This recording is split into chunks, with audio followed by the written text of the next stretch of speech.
เอ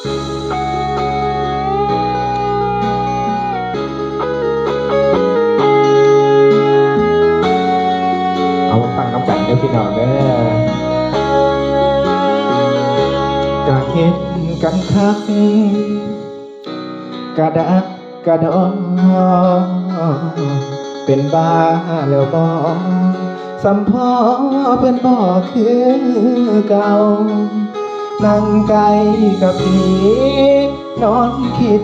ซื่อๆกะว่าใจไปทาง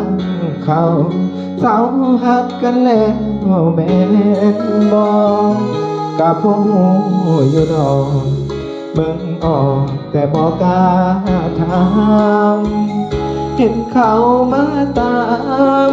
มาหักกันตั้งแต่ก็เสียใจคนเฮาบ่ไปทางเขาก็เลยบ่สนบาดสุดท้ายแล้วก็เสร็จจนสมความคิดกันคักป่านยังจำยอมหักและถอยตีจากหลีกทางหักให้เขาสองคน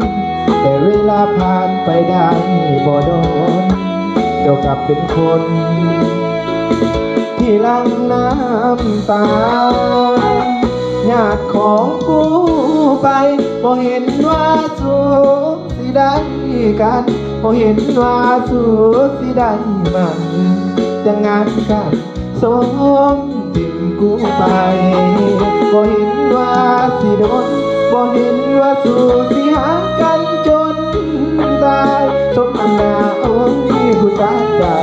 แต่สร้างบ่ตายตั้งแต่ทิ้งกู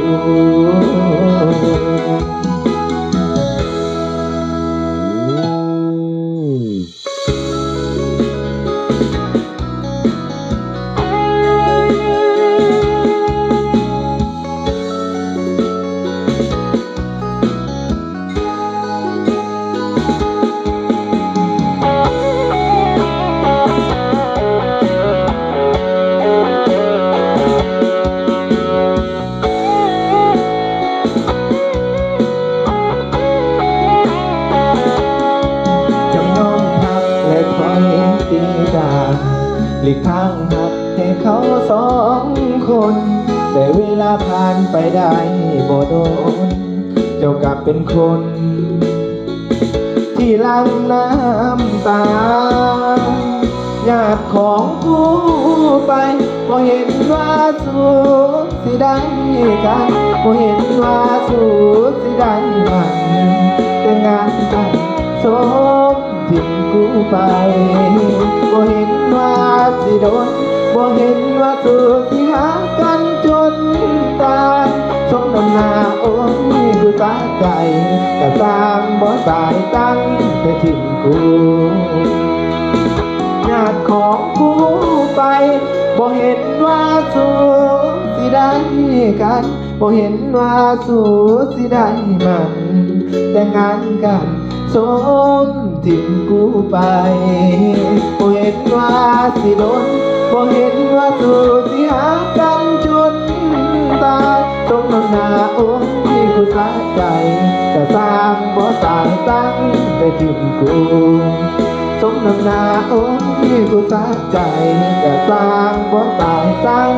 แต่ทิ้งกู